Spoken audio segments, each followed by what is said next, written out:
નમસ્કાર, આપ જોઈ રહ્યા છો વાઇબ્સ ઓફ ઇન્ડિયા અને હું છું આપની સાથે નતાશા. આજનો ચર્ચાનો મુદ્દો છે કે જૂની પેન્શન યોજના અને નવી પેન્શન યોજના વચ્ચે તફાવત શું છે. વર્ષ 2004 પહેલી જાન્યુઆરીના રોજ રાજ્ય સરકાર દ્વારા નવી પેન્શન યોજના લાગુ કરી દેવામાં આવી અને ત્યારબાદના જેટલા પણ કર્મીઓ સરકારમાં કાર્ય માટે જોડાયા છે તેઓ આ નવી પેન્શન યોજના હેઠળ પોતાનું પેન્શન જે ભવિષ્યમાં રિટાયર થયા પછી ભોગવશે. પણ મુદ્દાની વાત એ છે કે વિધાનસભાનો ઘેરાવ કરતા એ કર્મીઓ આજે પણ જૂની પેન્શન યોજનાની માંગ કરી રહ્યા છે.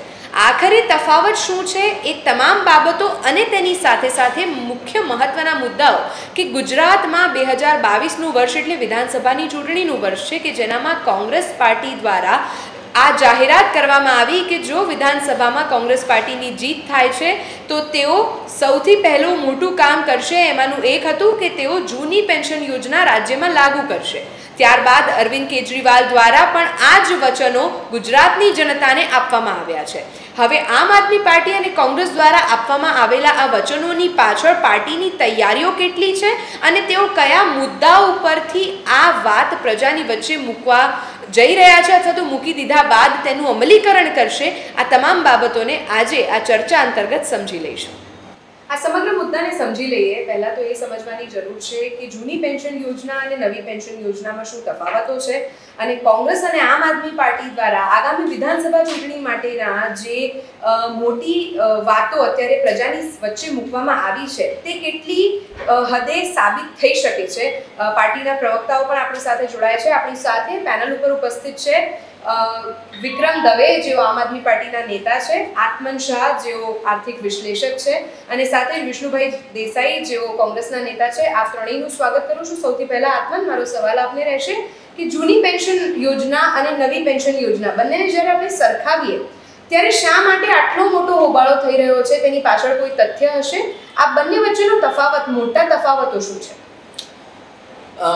જૂની પેન્શન યોજનાની જે આખી વ્યવસ્થા હતી તેમાં રિટાયરમેન્ટ પછી કેટલું પેન્શન મળશે તે નક્કી છે, એટલે કે સર્ટેનિટી છે. એની ગણતરી તમારો જે બેઝિક પે હોય એના 50% અને એની ઉપર તમને મોંઘવારી ભથ્થું એટલે કે ડીએ પ્રાપ્ત થાય અને એટલી રકમ તમને દર મહિને પેન્શન સ્વરૂપે, જેમ તમને સેલરી મળતી હતી એમ રિટાયરમેન્ટ પછી પેન્શન સ્વરૂપે એ રકમ તમને મળે છે. એનો મતલબ એ થાય કે હું અંદાજ માની શકું છું કે અત્યારે મારી નોકરી એટલે મારો બેઝિક પે આટલો છે, હું જ્યારે રિટાયર થઈશ ત્યારે લગભગ આટલો થશે અને એના આધારે મારું પેન્શન આટલું હશે. એટલે એ પ્રમાણેની એક રિટાયરમેન્ટ પછીનો પ્લાન, એક વ્યવસ્થા થઈ શકે છે કે એ રૂપિયાનું શું કરવું, એ રૂપિયા મારે બધા જ ઉપાડી લેવા કે ન ઉપાડવા, તમારે એક સામટા રૂપિયા ઉપાડવા છે, તમને પેન્શન એવી જુદી જુદી ઉપાડવાની રીતો પણ છે. આપણે એમાં જતા નથી, પણ જે સૌથી મહત્વનો મુદ્દો જે મને લાગે છે એ છે કે એમાં સર્ટેનિટી છે, એમાં નિશ્ચિતતા છે કે આટલી નિશ્ચિત રકમ મને દર મહિને મળવાની છે. બરાબર. એનપીએસ જે છે અને બીજું ઓપીએસમાં તમારે કશું કન્ટ્રીબ્યુશન નથી આપવાનું. ઓકે. એટલે એનો મતલબ કે એનો નાણાકીય બોજો સરકાર ઉપર પડવાનો છે. એની આપણે ચર્ચા પછી કરીએ હમણાં. એનપીએસમાં એવું છે કે તમારે કન્ટ્રીબ્યુટ કરવાનું છે. એટલે એનો અર્થ એવો થયો કે હું મારા રૂપિયા, એટલે કે અત્યારે મારી જે સેલરી છે એમાંથી અમુક રકમ હું આપીશ, સરકાર પણ એમાં ઉમેરશે અને પછી સરકાર એને ઇન્વેસ્ટ કરશે ગવર્મેન્ટ બોન્ડ્સમાં, એટલે કે માર્કેટમાં ઇન્વેસ્ટ કરશે અને પછી હું જ્યારે રિટાયર થઉં ત્યારે એ રકમ મને મળશે. પણ એમાં નિશ્ચિતતા નથી કારણ કે એ બોન્ડ માર્કેટમાં જશે એ રકમ અત્યારે. હવે પ્રશ્ન મને જે ફંડામેન્ટલ ક્વેશ્ચન ઊભો થાય છે એ છે કે જો રકમ માર્કેટમાં મારે ઇન્વેસ્ટ કરવાની હોય તો શા માટે હું અત્યારે મારી રકમ સરકારને આપું? કારણ કે જો માર્કેટમાં ઇન્વેસ્ટ કરવાની છે તો હું મારી રીતે પણ કરી શકું. એક્ઝેક્ટલી, મને નિશ્ચિત કરવા દો કે એ રકમ મારે ક્યાં આપવાની છે. બીજો જે મુદ્દો સોશિયલ સિક્યોરિટીના પોઈન્ટ ઓફ વ્યૂથી આપણે જોઈએ, આખી પેન્શન વ્યવસ્થા શું છે? તમે જો થોડુંક અર્થશાસ્ત્રમાં જાઓ તો પેન્શન એ નોન પ્રોડક્ટિવ એક્સપેન્ડિચર છે ખાસ કરીને. કારણ કે જે પેન્શનર્સ છે એ ડિરેક્ટલી પ્રોડક્ટિવ એક્ટિવિટીઝમાં જોડાયેલા નથી. બરાબર. પણ તમે સોશિયલ સિક્યોરિટીના પોઈન્ટ ઓફ વ્યૂથી જુઓ તો એ રાજ્યની જવાબદારી છે કે જે વ્યક્તિ 20 વર્ષ 30 વર્ષ કે 20 વર્ષથી વધારે જેણે સરકાર માટે કામ કર્યું, લોકો માટે કામ કર્યું અથવા તો ઉત્પાદન પ્રક્રિયામાં કામ કર્યું, આપણે સરકાર માટે કર્યું કે ના કર્યું એ વસ્તુને જવા દે, પણ ઉત્પાદન પ્રક્રિયામાં ઉત્પાદન કરવા માટેની જે પ્રક્રિયા છે એમાં એને એનો ફાળો આપ્યો અને એ બદલ સરકાર એને પેન્શન આપે છે. એટલે તમે સોશિયલ સિક્યોરિટીના પોઈન્ટ ઓફ વ્યૂથી જુઓ તો મને એવું લાગે છે કે નિશ્ચિતતા વધારે મહત્વની છે. કારણ કે એ રકમ નિશ્ચિત થશે તો એનું ભવિષ્ય, ખાસ કરીને જે રિટાયરમેન્ટ પ્લાન છે એ વધારે સરળતાથી એ કરી શકશે. અને એના કારણે જે કેઓસ ઊભો થાય, એ રકમ ન હોય ને જે કેઓસ ઊભો થાય, મને લાગે છે કે એ થઈ શકશે નહીં. એટલે આખો જે વિરોધ છે એ એનો છે. ખરેખર પેન્શન કોને કહેવાય અથવા તો સોશિયલ સિક્યુરિટી કોને કહેવાય કે મને સરકાર આપે છે, મારે જ જો કન્ટ્રીબ્યુટ કરવાનું હોય તો પછી હું અત્યારથી જ એવી રકમોમાં એવી મેથડ્સમાં ઇન્વેસ્ટ કરું, એવા પ્લાન્સમાં ઇન્વેસ્ટ કરું કે જ્યાં મને ગવર્મેન્ટ બોન્ડ્સ કરતાં પણ વધારે રકમ મળવાની હોય, તો વધારે રિટર્ન મળવાનું હોય. એટલે જે નિશ્ચિતતાનો સવાલ છે એ મને લાગે છે કે ખૂબ મહત્વનો છે. અને બીજો જે સોશિયલ સિક્યોરિટીનો સવાલ, સરકારની જવાબદારી છે કે એ આવા લોકોનું ધ્યાન રાખે. કારણ કે એ આખો જે વેલફેર સ્ટેટનો જે પ્રશ્ન છે, જે ખ્યાલ છે, કોન્સેપ્ટ છે કે સરકાર કોના માટે છે, તો કે લોકોના કલ્યાણ માટે છે. બરાબર છે. એટલે ફિસ્કલ મેનેજમેન્ટ ત્યાં ચોક્કસ છે, પણ એનો અર્થ એવો નથી કે એનાથી સરકારને બહુ મોટો બોજો પડી જવાનો હોય કે સરકાર એના કારણે નાદારી નોંધાઈ દે છે કે સરકાર પાસે એટલા રૂપિયા નથી. જે બીજી બધી સરકારો છે અથવા તો તમે જે બીજા તાઇફાઓ કરો છો જેની પાછળ નકામા રૂપિયા ખર્ચો છો, એની જગ્યાએ એની પાછળ રૂપિયા ખર્ચવામાં શું વાંધો છે? બરાબર છે. આમાં જ્યારે આપણે નવી પેન્શન યોજના અને જૂની પેન્શન યોજનાની વાત કરી રહ્યા છે, આપણે જણાવીએ કે રાજ્ય સ્તરે આ નવી પેન્શન યોજના 1 જાન્યુઆરી 2004થી લાગુ કરવામાં આવી છે અને ત્યારબાદના જેટલા પણ કર્મીઓ જે રાજ્ય સરકારમાં કામ અર્થે જોડાયા છે તેઓ નવી પેન્શન યોજના હેઠળ સમાવેશ કરવામાં આવ્યો છે. સૌથી પહેલા આ વાત આમ આદમી પાર્ટીના અરવિંદ કેજરીવાલ દ્વારા ગુજરાતમાં લોકોની વચ્ચે મૂકવામાં આવી હતી કે જો આગામી સમયમાં એટલે કે વિધાનસભાની ચૂંટણીમાં આમ આદમી પાર્ટીની સરકાર બનશે તો તેઓ જૂની પેન્શન યોજના છે તે ફરીથી લાગુ કરશે રાજ્યમાં.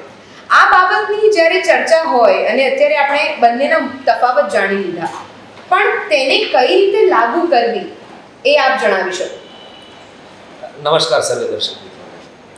નતાશા,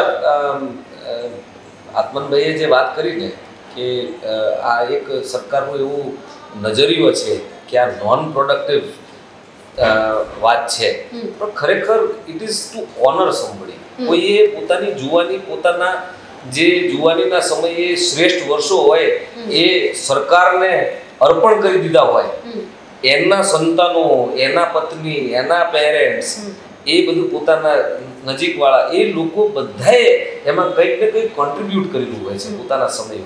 એને નવાજવા માટે થઈને ટેન્શન હોય છે કે ભાઈ તમે અત્યારે તમારી જવાની અહીંયા હોમો છો સરકારના હિતમાં, લોકોના હિતમાં. સરકારનું કામ તો લોકોની સુખાકારી જોવાનું છે, તો લોકોના હિતમાં તમે આ જોઈ રહ્યા છો તો એબ્સોલ્યુટલી આ એક એવી વાત છે કે જે નવાજવા જોઈએ.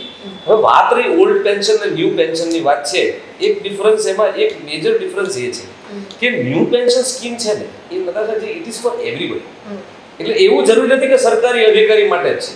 હું ને તમે પણ ન્યૂ પેન્શન સ્કીમમાં એનરોલ કરી શકીએ, કારણ કે it is a matter of investment. તમને ઇન્કમ ટેક્સમાં ATCCD માં બંનેમાં તમને બાદ મળે છે 1.5 લાખ રૂપિયા. પણ આનો ફાયદો સીધો અત્યારે જે રાજ્ય શાસિત પાર્ટી છે તેને મળી રહ્યો છે અને તેઓ દ્વારા આ જ કહેવામાં આવી રહ્યું છે કે નવી પેન્શન યોજનામાં કોઈ પણ ઇન્વેસ્ટ કરી શકે છે, ન કે ફક્ત સરકારી કર્મચારીઓ. અને તેને કારણે કદાચ આ જૂની પેન્શન યોજના છે તે રાજ્યમાં લાગુ નથી કરવામાં. સમજવા જેવી વાત છે કે જેટલું બધું આ જે એકદમ શાઇનિંગ ઇન્ડિયા, આ ક્યારે પેન્શન યોજના ક્યારે મુકાણી, ઇન્ડિયા શાઇનિંગ જે કેમ્પેઇન ચાલતી હતી ને પ્રમોદ મહાજનની, ત્યારે આ મુકાણી 2003-04 બરાબર, આ ખરડો ત્યારે આવ્યો. તો સમજવા જેવી વાત છે કે આ છે ને એ આપણા ન્યૂ પેન્શન સ્કીમમાં જે કોઈ પૈસા છે ને એનો વહીવટ એક મ્યુચ્યુઅલ ફંડના ઓપરેટર તરીકે સરકાર જાણે કરતી હોય અને બધું હરું ને શાઇનિંગ કરવું હોય ને એવી એક વાતાવરણ ઊભું કરવામાં આવ્યું છે જે બિલકુલ અયોગ્ય છે. એટલે જ તે આ સરકારી અધિકારીઓએ બહુ ધ્યાન ઓછો વેરી ક્લિયર કે ભાઈ મારે કોઈ ઇન્વેસ્ટમેન્ટ નથી કરવું, મારી તો રોજી રોટી ચાલે, મેં મારી જુવાની આપી દીધી છે, તો તમે મને કઈ રીતે નવાજો, એમ્બિગ્યુટી ન રહેવી જોઈએ. મને ક્લિયર કહો મને આટલા રૂપિયા મળશે, હું મારું આયોજન કરી શકું, મારા છોકરાઓનું આયોજન, મારી પત્નીનું, મારી મોંઘવારી સામેનું આયોજન કરી શકું. એટલે અગત્યની વાત એ છે. હવે વાત રહી આપણે જે વાત કરી ઇમ્પ્લિમેન્ટેશનમાં, અત્યારે પંજાબ સરકારે પણ ઇમ્પ્લિમેન્ટ કરવા માટે શું એક પ્રિસિડન્ટ સેટ કરી રહી છે પંજાબ સરકાર, અને કઈ રીતે આને ઇમ્પ્લિમેન્ટ કરવું એ બાબતે એના ઉપર વર્ક કરવાનું ભાગવત માનની સરકારે ચાલુ કર્યું છે, અને ઇમ્પ્લિમેન્ટેશન થઈ શકે એવું છે. બીજું એથી વિશેષ આપણે કહું કે જે લોકોને ઓલ્ડ પેન્શન સ્કીમમાં વાતો, મારો એક પર્સનલ જ્યારે ચર્ચા થશે ત્યારે હું પણ આમાં કન્ટ્રીબ્યુટ કરવાનો છું, તો એવો મારો પણ વિચાર છે કે જેને ઓલ્ડ પેન્શનમાં રહેવું હોય ઓલ્ડ પેન્શનમાં રહે, જેને ન્યૂમાં રહેવું હોય એને ન્યૂમાં રહે. તો શું આગામી સમયમાં આપની સરકાર બનશે તો આ ચોઇસ આપવામાં આવશે? આપ તો બહુ ક્લિયર છે કે એ સરકાર બનાવશે એટલે ઓલ્ડ પેન્શન સ્કીમ છે એ આપવાની છે, પણ ત્યારે એમાં ચોઇસ જોતે ત્યારે જો આપશે એ ખાતરી છે.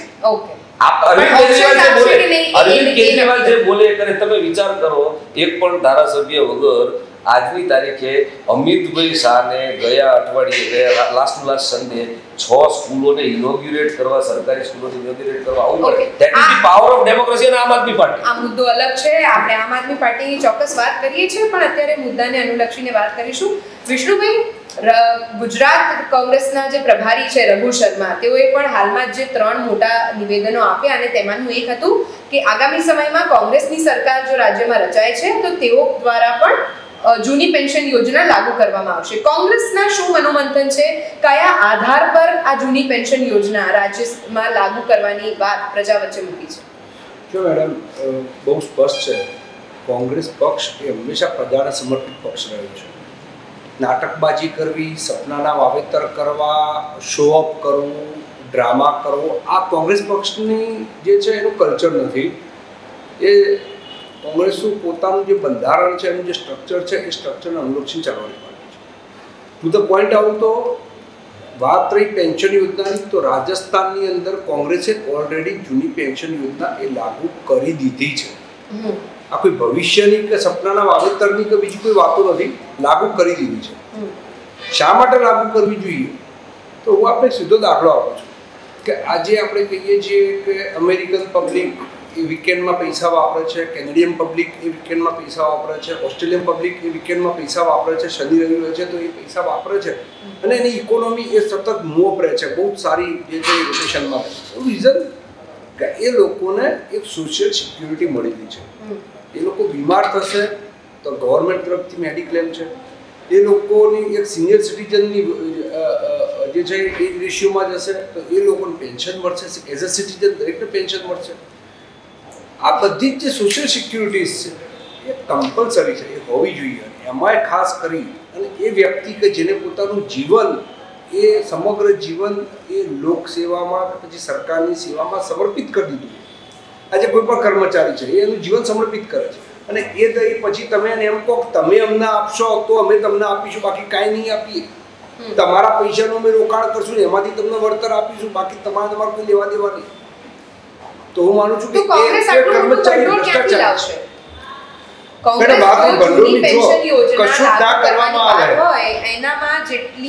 જેટલા રકમની જરૂર પડશે એ પાર્ટી ક્યાંથી લાવશે?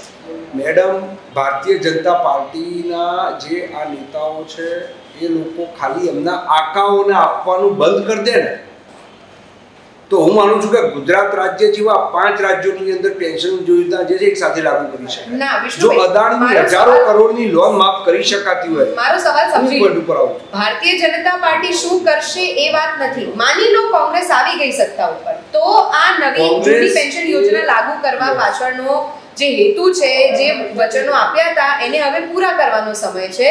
તો એ ભંડોળ ક્યાંથી લાવશે, કઈ રીતે મેનેજ કરશે? કારણ કે આર્થિક રીતે તો કોઈ પણ પાર્ટીને મેનેજ કરવું જરૂરી છે ને. જો આ છેલ્લા 5 વર્ષની અંદર અંદાજે ટુકડે ટુકડે કરી 85,000 કરોડ રૂપિયા એ ઉદ્યોગપતિઓને માફ કરવામાં આવે છે.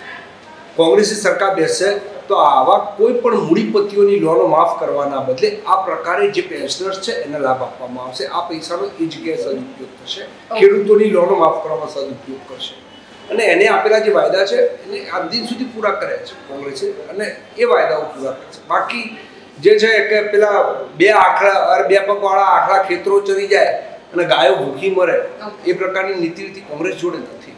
ઓકે આત્મનભાઈ, જ્યારે આપણે આ સમગ્ર મુદ્દાને સમજીએ છીએ, જૂની અને નવી પેન્શન યોજનાનો આપણે તફાવત જાણ્યો, પણ જે નવી પેન્શન યોજના છે અત્યારે રાજ્ય સરકાર દ્વારા શા માટે તેના ઉપર વિચાર જૂની પેન્શન યોજનાને ફરીથી લાગુ કરવાનો વિચાર કેમ નથી કરવામાં આવી રહ્યો એ એક સવાલ ઉઠે છે. અને જૂની પેન્શન યોજનાથી શું રાજ્ય પર એટલું મોટું ભારણ ઊભું થતું હતું એટલા માટે આ નવી પેન્શન યોજના લાગુ કરવામાં આવી, કારણ કે એનામાં લોકોના જ પૈસા ઇન્વેસ્ટ કરીને તે જ તેમને ભવિષ્યમાં પાછા આપવામાં આવે છે.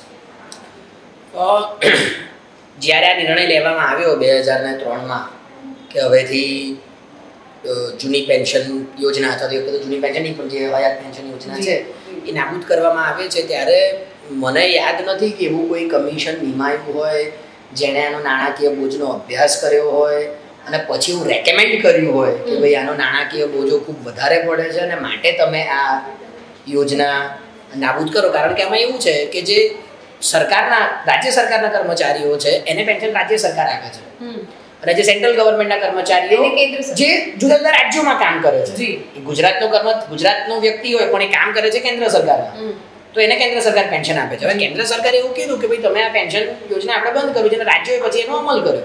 તો રાજ્યોએ પણ, કારણ કે દરેક રાજ્યનું તો પેન્શનનું બજેટ જુદું જુદું હશે, દરેક પેન્શનની યોજના એક જ છે કે તમે 50% કર્મીઓની સંખ્યા જુદી જુદી છે.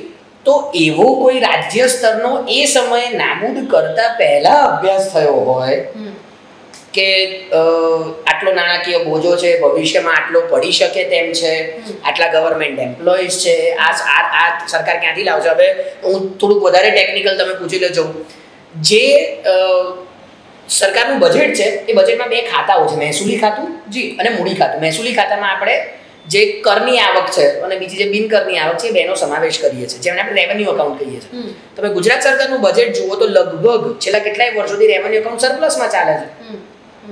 એનો મતલબ કે આવક ખર્ચ કરતા વધારે છે, તો પછી તમને ખર્ચવામાં વાંધો શું છે? ઓકે, તો એક રીતે આને રાજ્ય સરકારની મોટી ત્રુટિ ગણાઈ શકીએ આર્થિક બાબતે જ્યારે આપણે વાત કરીએ છીએ. એટલે હું એમ કહું છું કે એનો અભ્યાસ તો થવો જોઈએ ને. ઓકે, તમે એક અભ્યાસ કરો, કોઈ એક એવી કમિટી નિમવામાં આવે કે જે ઓબ્જેક્ટિવ સ્ટડી કરે કે ખરેખર આનો નાણાકીય બોજો કેટલો છે, એનાથી ભવિષ્યમાં કેટલો નાણાકીય બોજો પડશે, એ પણ એક મહત્વની બાબત છે. બીજું મને જે લાગે છે કે જે અત્યારે લોકોને એક શું કહેવાય બીક છે અથવા તો એક પ્રકારનું વાતાવરણ છે જેને આપણે સેફ ઇન્વેસ્ટમેન્ટ કહીએ છીએ, એના રેટ ઓફ ઇન્ટરેસ્ટ ઘટી રહ્યા છે.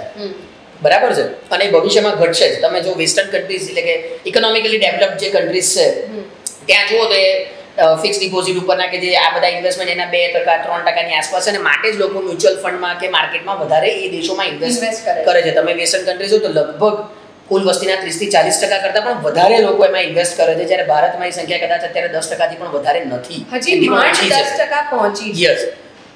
તો એટલે એ પણ અનસર્ટેન છે. જે સેફ ઇન્વેસ્ટમેન્ટ છે એમાં કોઈ મને રિયલ ગેઇન પ્રાપ્ત થવાની શક્યતાઓ ઘટી ગઈ છે, જે રીતે ફુગાવાનો દર છે.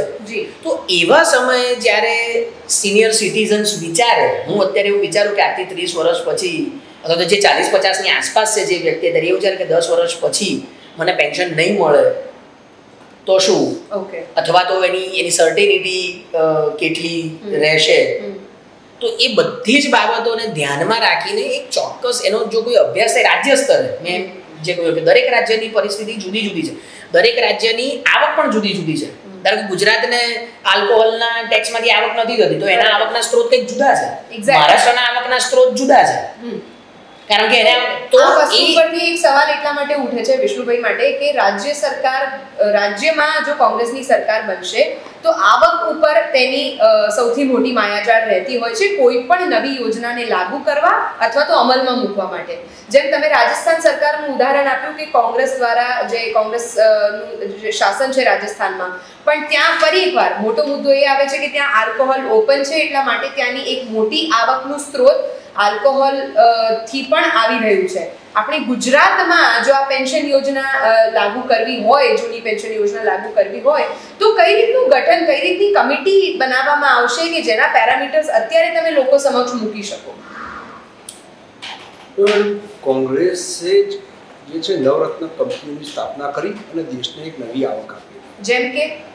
જેમ કે અત્યારે હાલ આપણી ચાહે હિન્દુસ્તાન પેટ્રોલિયમ છે કે પછી ઇન્ડિયન પેટ્રોલિયમ છે, ઓએનજીસી છે, આના સહિતની જે આપણી જેનાથી દેશને એક મોટી મૂડી પ્રાપ્ત થતી હતી. ઓકે. જો ગુજરાતની અંદર છેલ્લા 27 વર્ષથી કોંગ્રેસનું શાસન નથી અને જો આ વખતે ફરીથી જો કોંગ્રેસની સરકાર બને છે તો કોંગ્રેસ એક પોતાનું વચન પૂરું કરવા માટે, પોતાના આપેલા પ્રોમિસ કમ્પ્લીટ કરવા માટે એના માટે જરૂરી અર્થશાસ્ત્રીઓ જોડે ગહન અભ્યાસ કરાવડાવી અને જે કોડીના ભાવે જગ્યાઓ તમે જુઓ, દાખલા તરીકે 10,000 એકર જમીન કચ્છમાં આપી દેવાય ₹1 ટોકન, લગભગ 1,000 એકર જેટલી જમીન નેનો ટાટાને આપી દેવાય ₹1 ટોકન ભાડું. આ રીતે જે જમીનોનું જે છે એ જમીનોનો નાશ કરવામાં આવે છે. આ જમીનોમાંથી ખરબો રૂપિયા ઊભા કરી શકાય છે. પણ એનામાંથી આવક પણ ઊભી કરવામાં આવી હતી કે જ્યાં લોકોને રોજગારી મળતી હતી. જી, પણ અત્યારે તમે જુઓ કે નેનો છે એ બંધ થઈ ગઈ છે. બીજી તરફ તો આપણે વાત કરીએ કચ્છના રણની અંદર, કચ્છમાં જે અદાણી 10,000 એકર જમીન એક્વાયર કરવામાં આવી છે સોલર પ્લાન્ટ માટે, બહુ સમજવા જેવી વસ્તુ છે કે સોલર પ્લાન્ટની અંદર સબસિડી સરકાર આપે છે. સોલર પ્લાન્ટની અંદર જે વીજળી પેદા થશે એ પાછી સરકાર જ ખરીદશે. જગ્યાએ સરકારે આપી, સોલર પ્લાન્ટ સ્થાપવાના પૈસા સરકારે આપ્યા અને વળી પાછા દર મહિને ખરીદવા. આવા ભ્રષ્ટાચારો પણ એનાથી આપણી પાસે સોલર એનર્જીની આવક થઈ રહી છે. પણ મેડમ જગ્યા આપણી છે, સોલર પ્લાન્ટની મશીનરીઝ આપણી છે અને વળી ખરીદી પણ આપણી જ છે. સેમ એઝ સીએનજી આપણો છે. ઓકે, સમજો, સીએનજી એ સરકારની માલિકીનું છે અને પાછું સરકારની એસટીઓમાં જ પાછા એ ભરાય છે. આ બધું સર્કસ ચાલે છે. પ્રજાના પૈસે જે સર્કસ ચાલે છે, જે લૂંટફાટ ચાલે છે, એ જો રોકાઈ જાય ને તો હું માનું છું કે પેન્શન તો બહુ નાની વસ્તુ છે. આપણે ગુજરાત ઘણું બધું આપી શકીએ છીએ. ગુજરાત એક સ્ટેટ છે. કોંગ્રેસ અત્યારે વિષ્ણુભાઈ, કોંગ્રેસ દ્વારા જે આ જૂની પેન્શન યોજનાને ફરીથી લાગુ કરવા માટે વિધાનસભા સુધી સરકારી કર્મીઓ પહોંચ્યા હતા, તેઓએ આંદોલન પણ કર્યું. તે મામલે કોંગ્રેસે શું કર્યું? કોંગ્રેસે એ બાબતે પોતાનું સ્ટેન્ડ એકદમ ક્લિયર કર્યું છે. તમામ કર્મચારીઓને એને જાહેરાત કરીને કહ્યું છે કોંગ્રેસ જે એને પોતાના જે મેનિફેસ્ટોમાં લીધું છે એને કાયદા તરીકે એ જે છે જુએ છે એઝ અ લો, કે જે અત્યારે મેનિફેસ્ટોમાં છે એ કાયદો બનશે. એમને ક્લિયર કર્યું છે કે ભાઈ 7મું પગાર પંચ કે પછી જૂની પેન્શન યોજના, કર્મચારીઓની જે કોઈ માગણીઓ છે બરાબર છે એ કોંગ્રેસની સરકાર બનતાની સાથે એ દિન 30 થી 60 ની અંદર સંતોષવામાં આવશે, એ જાહેરાત કરી દેવામાં આવશે. ઓકે, ઠીક છે. વિક્રમભાઈ, આમ આદમી પાર્ટીની વાત કરીએ, જ્યારે આપ અહીંયા ઉપસ્થિત છો, તમે કોંગ્રેસના મંતવ્યો જાણ્યા. આપણે સૌ જાણીએ છીએ કે ભારતીય જનતા પાર્ટી અને આમ આદમી પાર્ટી એક પેનલ ઉપર એક સમયે નથી આવતા, એ માટે અત્યારે અહીંયા ભાજપના પ્રવક્તા નથી. પણ સવાલ મારો એ રીતે કરું કે રાજ્ય સરકારના શાસનમાં છેલ્લા 27 વર્ષથી ભારતીય જનતા પાર્ટીનું શાસન છે. 2004 થી 2022 ની વાત કરીએ તો આટલા વર્ષોથી અહીંયા નવી પેન્શન યોજના જે લાગુ કરવામાં આવી છે ને હજી પણ યથાવત છે, તેની સરખામણીએ આમ આદમી પાર્ટી પાસે અત્યારે ઉદાહરણ આપવા માટે શું કોઈ એવું રાજ્ય છે કે જ્યાં તેઓએ જૂની પેન્શન યોજના લાગુ કરી હોય? અને બીજો સવાલ એ થાય છે કે આગામી સમયમાં જો આપનો દાવો છે કે જૂની પેન્શન યોજના લાગુ કરવામાં આવશે તો એ કયા આધાર ઉપર કહે છે, એના પેરામીટર શું છે? આમ આદમી પાર્ટીના નેતા તરીકે તમે એના પેરામીટર્સ આપી શકો? જી નતાશાજી, પહેલી વસ્તુ એ સમજવાની છે કે અમે તો ભારતીય જનતા પાર્ટીને ડેમોક્રેટિકલી, અમારા તો કોઈ ધારાસભ્ય નથી, અમે તો આમ આદમી છીએ અને આમ આદમી તરીકે અમે પ્રશ્ન પૂછીએ છીએ. એમને બેસવું નથી, અમારે તો બેસવું જ છે. સત્તા એમના પાસે છે, પ્રશ્નો અમે પૂછવાના. ના, એ મુદ્દો માત્ર એટલે આપે કીધું કે બેસતા નથી, હું જણાવી દઉં કે અમે બેસવા તૈયાર છીએ, એ બેસવા તૈયાર નથી. આ ધેટ ઇઝ નંબર 1. બીજી વાત એ છે કે વિષ્ણુભાઈએ જે વાત કરી, હવે હું તમને એક સિમ્પલ વાત કરું કે આમાં ફિસ્કલ મેનેજમેન્ટ છે ને એ બહુ ઇમ્પોર્ટન્ટ વાત છે. જેમ કે કેજરીવાલજી 200 યુનિટ ફ્રી દિલ્હીમાં ઇલેક્ટ્રિસિટી દર મહિને આપે છે. તમે દિલ્હીની સરખામણી હંમેશા ગુજરાત સાથે કરો છો. એકમાત્ર ઇન્ટરપ્શન કરું છું, દિલ્હીની સરખામણી હંમેશા ગુજરાત સાથે કરવામાં આવતી અથવા તો ગુજરાતમાં દિલ્હીનું ઉદાહરણ આપવામાં આવતું હોય છે. સારી વાત છે, પણ દિલ્હી રાજ્યની જ્યારે વાત કરીએ એની સરખામણીએ ગુજરાતનું ફળક્ષેત્ર પણ એટલું મોટું છે, વસ્તી પણ તેટલી વધારે છે, એટલે કઈ રીતે કમ્પેર કરી હું એક્સ્ટ્રાપોલેટ કરીને વાત કરીશ. રાઈટ. મારી વાત એટલી જ છે, વિષ્ણુભાઈએ કીધું એમણે ઘણી બધી વાત કરી. નેનો બંધ થઈ ગઈ છે તો અત્યારે પણ એમ્પ્લોયમેન્ટ લાવવાનો જે દાનત હતી પણ છેલ્લા 10 વર્ષથી અહીંયા સાણંદ જીઆઈડીસી બેકાર છે. અથવા તમે ઇવન સોલર પાવર તમે વિચાર કરો કે આજથી 10 વર્ષ પહેલાના એગ્રીમેન્ટ થયા હોય એનું પ્રોડક્શન હવે થતું હોય અને 12 રૂપિયે ખરીદી કરે છે. તમે મેનેજમેન્ટની હું વાત કરું છું, આપને સમજાવવાની વાત કરું છું કે ઇલેક્ટ્રિસિટી દિલ્હીમાં અમે કરી દેખાડ્યું છે, દિલ્હીમાં 200 યુનિટ ફ્રી આપે છે, પંજાબમાં કરી દેખાડ્યું છે, 1 જુલાઈથી 300 યુનિટ ફ્રી આપે છે પર મંથ. એ વાત જ અમારી અહીંયા છે. પણ ફિસ્કલ મેનેજમેન્ટની જે તમે પ્રશ્ન પૂછ્યો છે એનો હું જવાબ આપું છું, એ ઉદાહરણ સાથે આપું છું. એટલે હું કહું છું કે ત્યાં અહીંયા આપણે 12 રૂપિયે યુનિટ અદાણી પાસેથી પાવર ખરીદીએ છીએ. ઘણા બધા પ્રાઇવેટ પ્લેયર્સ પાસેથી સોલર પાવર છે એ આપણે 12 રૂપિયે યુનિટ ખરીદીએ છીએ. અને યુ વિલ બી સરપ્રાઇઝ કે ઇન્ડિયાની પ્રોડક્શન કેપેસિટી છે ને ઇટ ઇઝ 344 ગીગાવોટ્સ કે પ્રોડક્શન કેપેસિટી ઇન્ડિયાની, અને પીક કન્ઝમ્પશન 207 ગીગાવોટ્સ છે. એટલે સમજવા જેવી energy. Okay, what you need to understand, what I need to understand is about old pension scheme. હું એ સમજાવું છું. તમે મને કીધું ફિસ્કલ કઈ રીતે મેનેજમેન્ટ કરશો, બરાબર છે. હવે અમે તો પંજાબમાં તો હમણાં જ સરકારમાં આવ્યા છે, આ દિલ્હીમાં આ પ્રશ્ન ઊભો નથી થયો. હવે વાત એ છે કે અમે એ ઓબ્ઝર્વેશન કરવાનું ઇમિડિયેટલી જ્યારે એટેન્શન ઉપર આવ્યું તો અમે એને ઓબ્ઝર્વેશન કરવાનું, એને કઈ રીતે મેનેજ કરવું એ કીધું. પણ હું આપ હંમેશા ફાસ્ટ રહ્યું છે, કારણ કે કેજરીવાલે પણ આ જ્યારે સ્ટેટમેન્ટ આપ્યું એને પણ લગભગ 20 દિવસ વીતી ગયા છે. તસીથી આ સમજો વાત, આમ આદમી પાર્ટી હંમેશા ફાસ્ટ રહી છે, એટલા માટે કદાચ હું એનર્જીની વાત કરું છું. તમારી અપેક્ષા હું સમજી શકું છું. તમારી અપેક્ષા અમારા પાસે, ગુજરાતની પ્રજાની અપેક્ષા અમારા પાસે, અમારા ઉપર જ છે. એ આખી દ્રષ્ટિ આ જે ચૂંટણી ગરમ છે, આજે અમિતભાઈ શાહને અહીંયા ઇનોગ્યુરેશન સ્કૂલનું કરવું પડે તો મારી વાત એટલી જ છે. પણ મારી વાત પૂરી નથી થઈ કે 12 રૂપિયા યુનિટ ખરીદી કરી અને 30% જે સરકારી પ્રોડક્શન જે થાય 2 રૂપિયા અને 35 પૈસે યુનિટ પડતર થાય છે, એનું પ્રોડક્શન તમે 30% જ કરી નાખ્યું છે ગુજરાતની અંદર. અને સોલર પાવર 12 રૂપિયા યુનિટ ખરીદો છો તો કેટલું ગ્રોસ મિસમેનેજમેન્ટ છે. એ ગ્રોસ મિસમેનેજમેન્ટને કાઢી નાખવું હોય તમારે ત્યારે તમે સેવિંગ કરી શકો.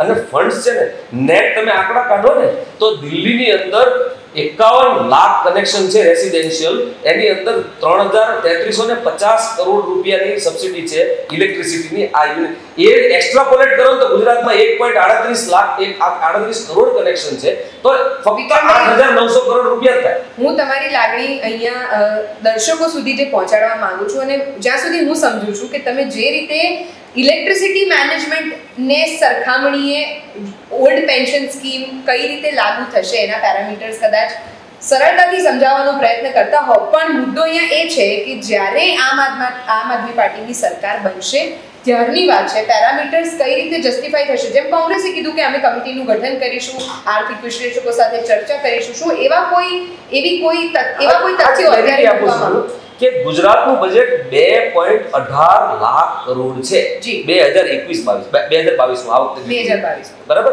હવે હું એમ કહું છું કે ફક્ત ઇલેક્ટ્રિસિટીનો એસ્ટિમેટેડ કોસ્ટ છે ને એ 8700 કરોડ છે, જેને આ લોકો રેવડી કે પૈસા ક્યાંથી આવશે આ પ્રશ્ન પૂછે છે ને. It is matter of fiscal management. અને આ મેનેજમેન્ટનું પ્રૂફ હું એટલે આપું છું કે દિલ્હી એક જ એવું સ્ટેટ છે ઇન્ડિયાની અંદર જે સિંગલ ડિજિટમાં ટકાવારી જીએસડીપી ની દેણાની ટકાવારી is 2.5%. Second lowest is Maharashtra at 21%. એટલે આટલું દીધા પછી પણ દિલ્હીએ પોતાનું 7-8 વર્ષની અંદર પોતાનું દેણું ઘટાડ્યું છે. ઇન શોર્ટ બજેટની અંદરમાંથી જ મેનેજ થશે, અને કઈ રીતે મેનેજ થશે બિલકુલ આગળના સમયમાં આપણે એક છેલ્લો સવાલ આત્મનભાઈ આપને રહેશે, અને એ છે કે જ્યારે આપણે ઓલ્ડ અને નવી પેન્શન યોજનાની ચર્ચાઓ કરીએ છીએ, જો આ સમયમાં માની લો કે આવતીકાલે આમ આદમી પાર્ટી અથવા તો કોંગ્રેસની સરકાર આવી ગઈ અને તેઓએ જૂની પેન્શન યોજના રિવાઇવ કરી, એનાથી ગુજરાત રાજ્યને કઈ રીતે ફાયદો થશે અને કેટલા કર્મચારીઓને ફાયદો થશે, ફાયદાના કયા એંગલ્સ અત્યારે જો આપ કોઈ મૂકવા માંગો?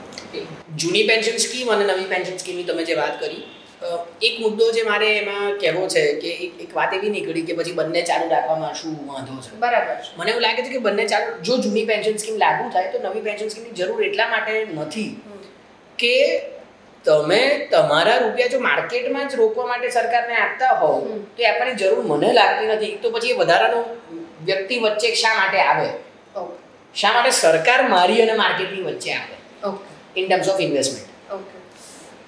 કારણ કે પછી પ્રાઇવેટ સેક્ટર્સમાં તમે જોબ કરો તો તમારી પાસે ઓપ્શન્સ ઘણા છે ઇન્વેસ્ટ કરવાના. સેફ ઇન્વેસ્ટમેન્ટ નહીં કહી શકીએ. સેફ ઇન્વેસ્ટમેન્ટના એ પણ તમે પણ ડાયરેક્ટ ગવર્મેન્ટ બોન્ડ્સ ખરીદી જ શકો છો ને, તમે આરબીઆઈના બોન્ડ ખરીદી જ શકો છો ને, તમે ગવર્મેન્ટ સિક્યોરિટીઝમાં ઇન્વેસ્ટમેન્ટ કરી જ શકો છો. બરાબર. So it's a matter of choice કે મારે એ બોન્ડ્સમાં રોકવું છે, મારે મ્યુચ્યુઅલ ફંડમાં નાખવા છે કે મારે માર્કેટમાં સ્ટોક માર્કેટમાં નાખવા છે. એટલે બંને ચાલુ રાખવાનું મને લાગતો નથી કે જરૂર હોય. એક્ઝિસ્ટિંગ હોય યસ, કદાચ એનું પછી વિશ્લેષણ થાય ને કંઈક નવો મુદ્દો નીકળે તો વાત જુદી છે. ઓલ્ડ પેન્શન સ્કીમથી જે ફાયદા થશે એ સોશિયલ સિક્યોરિટીનો સૌથી મોટો મુદ્દો છે અને મને લાગે છે કે it is the responsibility of the state two provide the security, social security, કારણ કે રાજ્ય એના માટે છે, રાઈટ? સરકાર એના માટે જ છે. અને તમે વિશ્વના તમામ દેશો જુઓ, ખાસ કરીને વિકસિત દેશો, પશ્ચિમી દેશો કે જેમાં ગવર્મેન્ટ એમ્પ્લોય નથી, એને પણ સરકાર પેન્શન આપે છે. જી. અને મારા ધ્યાનમાં તમામ નાગરિકોને પેન્શન, એક બે દેશોને બાદ કરો કદાચ, એટલે જ્યારથી એટલીસ્ટ હું અર્થશાસ્ત્રનો અભ્યાસ કરતો થયો પછી મારા ધ્યાનમાં એવા કોઈ દેશો નથી આવ્યા કે પેન્શનના કારણે નાદારી નોંધાવી હોય, સિવાય 2014માં જે ગ્રીસનું ક્રાઇસિસ થયું. પણ એ આટલા વર્ષોમાં એક કે બે દેશો તમને એવા મળે છે ને એ પણ પ્રશ્ન છે ફિસ્કલ મેનેજમેન્ટનો, બરાબર? એટલે એનાથી કંઈ બહુ મોટો બોજો પડી જતો હોય, સરકારને રૂપિયા ન હોય, દેવું કરી નાખવું પડે, એવી સમસ્યા ઊભી થાય એવું અત્યારે મને એટલીસ્ટ ગુજરાતના કિસ્સામાં દેખાતું નથી. કદાચ બીજા રાજ્યોના બજેટનો અભ્યાસ કરીને એમાંથી કંઈક નવું બહાર આવે તો વાત જુદી છે, પણ ગુજરાતનું જે પ્રકારનું બજેટ છે, જેમ મેં કહ્યું કે રેવન્યુ એકાઉન્ટ સરપ્લસમાં ચાલે છે, તેનો મતલબ કે તમારી પાસે આવક છે તો તમે એ આવક વાપરો, કાં તો પછી એવું કહો કે આ વધારાની આવક ક્યાં વાપરી. ઓકે, આ જે રેવન્યુ એકાઉન્ટમાં સરપ્લસ આવ્યું એ તમે શેની પાછળ વાપરો? તમારા મતે એક આર્થિક વિશ્લેષકના મતેથી એ પણ જાણી લઉં કે રાજ્ય સરકાર દ્વારા જૂની પેન્શન યોજના કેમ નથી લાગુ કરવામાં આવી રહી, એની પાછળના તમને શું કારણો દેખાય છે? એવા કોઈ સ્પેસિફિક કારણો તો મને લાગતા નથી, પણ એક સરકારની જે નીતિ આપણે જે નિયો લિબરલ પોલિસી થોડુંક એમાં જઈએ કે માર્કેટ આધારિત અથવા તો હવે સરકારે હાથ કાઢી લેવા સોશિયલ સિક્યોરિટીમાંથી, પોતાની જવાબદારીમાંથી નીકળી જવું, જે નિયો લિબરલ પોલિસીઝ ખાસ કરીને ગુજરાતમાં 2002 પછી ઊભી થઈ છે અને ભારતમાં 2014 પછી, મને લાગે છે કે આ એનો એક ભાગ હોઈ શકે. તમે જુઓ કે જે રીતે પ્રાઇવેટાઇઝેશન થતું જાય છે, નિયો લિબરલ પોલિસીઝ વધતી જાય છે, સરકાર ધીમે ધીમે જુદી જુદી યોજનાઓમાંથી પોતાનો હાથ કાઢતી જાય છે. થોડુંક વધારે ડિટેલ તમે જુઓ, મનરેગા પાછળનું બજેટ ઘટાડી દીધું, સબસિડી ફર્ટિલાઇઝર્સને જે મળતી હતી એમાં ઘટાડો કર્યો. આજે પબ્લિક પ્રાઇવેટ પાર્ટનરશિપ છે એને કારણે લગભગ પેન્શનની વાત કરીએ તો રાજ્યના મોટાભાગના જે સરકારી કર્મીઓ છે એ એનાથી ખુશ નથી, કારણ કે જો ખુશ હોત તો વિધાનસભા આગળ આ જ સરકારી કર્મચારીઓ દ્વારા દેખાવો ન કરવા પડ્યા હોત.